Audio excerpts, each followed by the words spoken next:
Welcome to While We Were Distracted, the podcast where we explore topics that often get overshadowed in the rush of daily life. All right, everyone get ready, because we're going deep on a topic that's got everyone buzzing. Oh, yeah. Elon Musk and a possible Trump second term. It's a hot one for sure. We've got a ton of articles from you guys on this. Yeah, a lot to dig into. And we're focusing on a really interesting angle, a potential tax break that could save Musk billions if he joins the government. With money. We've got Fortune, CNN, The Guardian, Wow. even Business Standard, a global take on this. That's amazing. A global take. What's really wild is just how big this tax break could be. Oh, yeah. We're not talking a few $1,000s. Right. We're talking about a number that could be like the budget of a whole country. It's huge. And it all comes down to this little-known part of the tax code, Section 1043. Section 1 of 4B. Okay. So break that down for me. Okay, so imagine What does it actually do? you're like one of the richest people on Earth, Okay. and you decide to join the government. Right. But to make sure there's no conflict of interest, you got to sell off tons of your stock. Makes sense. So Section 143, it's designed to make that hurt less financially, you know? Oh, interesting. It lets government appointees delay paying taxes on those stock sales. Delay, so like, Cut it off. let's say Musk has to sell billions in Tesla stock to join a Trump administration. Okay, billions. Could he actually avoid paying taxes on all that money? Well, not just like, poof, gone. Right. He'd have to take the money from those sales and put it into certain things, Like what? like maybe diversified mutual funds. Okay. But here's the thing. As long as he keeps hold of those new assets, he doesn't have to pay the taxes. So it's like a permanent tax break. Yeah, basically it could be. Is that something lots of people in government use? It's more common than you might think. Really? Yeah, you know, Section 143 was meant to help rich people join the government without losing a ton of money, Okay. but it's become a bit of a debate. How so? Some people say it gives an unfair edge to the super rich, I can see that. while others say it's the only way to get the best people to work in government. Right. It's a tough one for sure. It's complicated. It does make you think about fairness, especially since most people don't have access to these kinds of loopholes. Definitely. But let's switch gears a bit. Okay. What about the potential problems if Musk joins the administration? Conflicts of interest, you mean? Exactly. Yeah, well, the articles point out all the money Musk's companies already get from the government. Right. Billions in government contracts. Billions. For all sorts of things, from NASA launches to electric cars for government fleets. Pretty much everything. And the New York Times found that Tesla and SpaceX alone have gotten at least $15.4 billion over the past decade. That's a crazy amount of money. It's massive. It really makes you wonder, would Musk being in government be about helping everyone or just his own companies? And he's been so vocal about wanting less government regulation. Yeah, he's all about that. But at the same time, his companies are being investigated left and right. Oh, yeah, multiple investigations. The Lever article mentioned over 20 active investigations or reviews. Wow, over 20. So it seems like there's this disconnect. A big one. He wants less government, but his companies are getting tons of government money and are constantly under government scrutiny. That's a good point.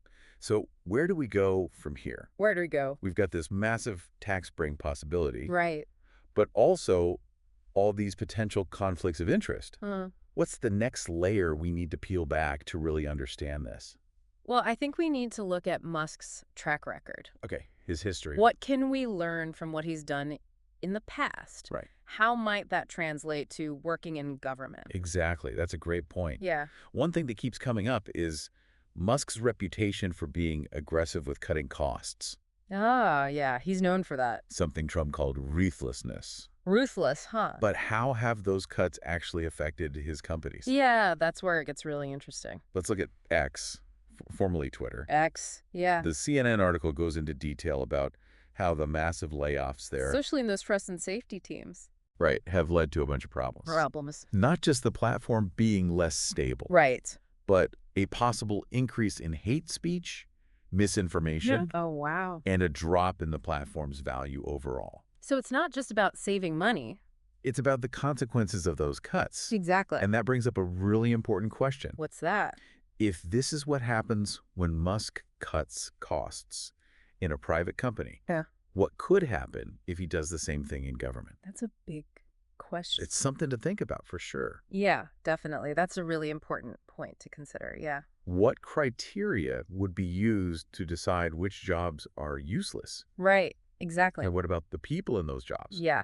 The Yeah, people and the services they provide? it's easy to talk about efficiency in general, Uh-huh. but government services affect millions of people every single day. Absolutely. Cutting too much could have a domino effect Oh, yeah. across all kinds of things like healthcare, education, Right. infrastructure, national security. It's a big web. It really is. And it's not just about jobs disappearing. No. There's the whole issue of the quality of those services and whether people can even access them. Yeah, accessibility is huge. If we think back to X, Okay. the cuts to those safety teams didn't just make the platform less stable. Right. It wasn't just about stability. It also made it easier for harmful content to spread. Oh, wow. So if we apply that to government, Okay, apply that logic. it makes you wonder if focusing too much on efficiency could end up hurting effectiveness and public safety. That's a great point, a really important balance to find. Absolutely. It's a delicate balance. For sure. But let's change direction a bit. Okay, what else do we have? Let's talk about Trump's idea for a Department of Government Efficiency, possibly led by Musk. That's an interesting one. This suggests a major reshuffling of the entire federal government. Yeah, a big shakeup. It's not clear exactly what power this new department would have, Right. but it could potentially control a lot of different agencies and functions. Centralized control, huh? Musk has said he'd be willing to do it, Really? but he wants no pay, no title, no recognition. That's kind of a wild idea. No recognition. It sounds like a superhero origin story or something. It does a bit, doesn't it? But joking aside, how much power would this department actually have? That's the big question. Would it answer to Congress? Yeah, accountability is key. And how would it work with all the existing agencies and departments? It'd be a complex web of relationships for sure. And then there's Musk's leadership style, which has been called visionary, but also volatile. Visionary and volatile. Interesting combination. The articles show both his successes and his failures. Yeah, a mixed bag. And we can't forget about those potential conflicts of interest we discussed earlier. Right, conflicts of interest. With all the connections between Musk's companies and the government, how could he make sure his decisions are impartial?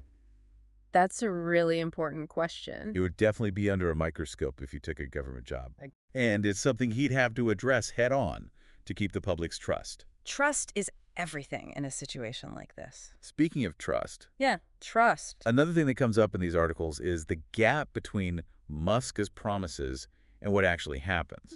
The gap between words and actions. There have been times when he's made big claims about deadlines and deliverables that haven't quite materialized. Oh, like what?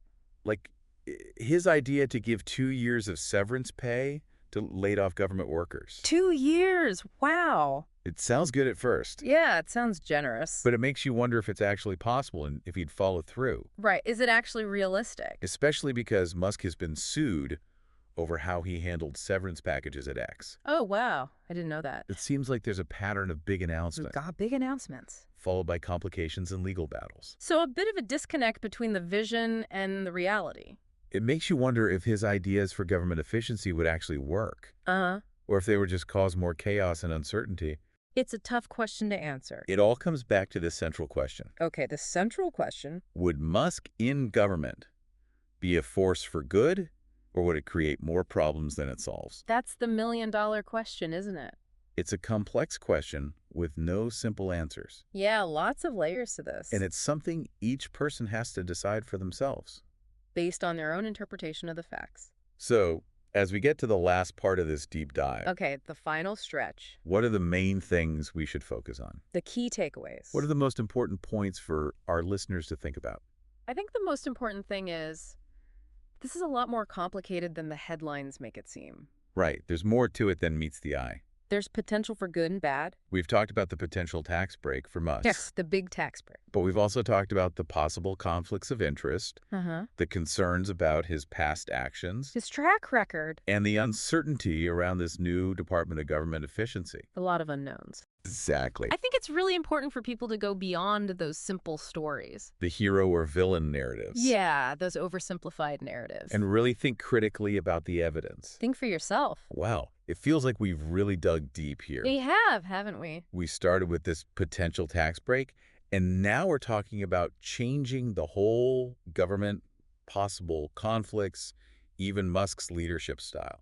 It just shows you how tangled up all these things are. Right. You can't separate one from the other. And that's why these deep dives are so important, to really unpack everything and help people think critically. And speaking of critical thinking, Okay. there's one more thing I think we should talk about. What's that? We've talked about whether this tax break is legal, Right. but what about whether it's ethical? That's a great point. It gets to the core of what it means to serve in government. Right. Is it just about being efficient and saving money? Yeah. Or is there a bigger moral responsibility to consider everyone? To consider all citizens, especially when you think about how the tax code already seems to favor the wealthy. Uh-huh. This potential tax break for Musk could make things even more unequal. It could, and that's a valid concern. It makes you wonder if these tax breaks actually encourage people to serve in government, Right. or if they're just another way for the super rich to avoid paying their fair share. Another loophole. And what about the impact on public trust? Oh, yeah, that's a big one. If people see Musk, who's already gotten so much from the government, Yeah, using a loophole to avoid paying taxes like everyone else, right. it could make people lose faith in the whole system. It could definitely erode trust in government. Public perception is a powerful thing. It really is. Anything that makes people feel like the system is rigged Uh-huh. can damage people's trust in institutions. Absolutely. So as we wrap up this deep dive, Okay, wrapping up. what's the big takeaway for our listeners? The main point. What should they be thinking about after hearing all of this? I think the most important thing to remember is this is not a simple situation. Right, there's a lot of nuance. There are good arguments on both sides, We've seen the potential good things about Musk being involved in government. like his focus on innovation Yeah, his drive to do things differently. and his willingness to shake things up, But we've also seen the risks, the potential downsides. the conflict of interest, Hmm. the concerns about his track record. And the questions around this new Department of Government Efficiency. There are many unknowns In the end, it's up to each person to decide what they think. to weigh the pros and cons. There's no right or wrong answer. But the important thing is to really think about it, to analyze the situation, To use critical thinking. and to remember that the choices made by people in power Uh-huh. The people in charge? affect all of us. Every single one of us. So stay informed, stay engaged, Yeah, and keep asking those tough questions. that's great advice. Thanks for joining us on this deep dive. It's been a pleasure. We hope this has given you something to think about Food for thought. and encouraged you to keep exploring these complex issues. Keep learning. Until next time, keep learning and keep questioning, Ward. Don't forget to like and subscribe for the next episode on While We Were Distracted.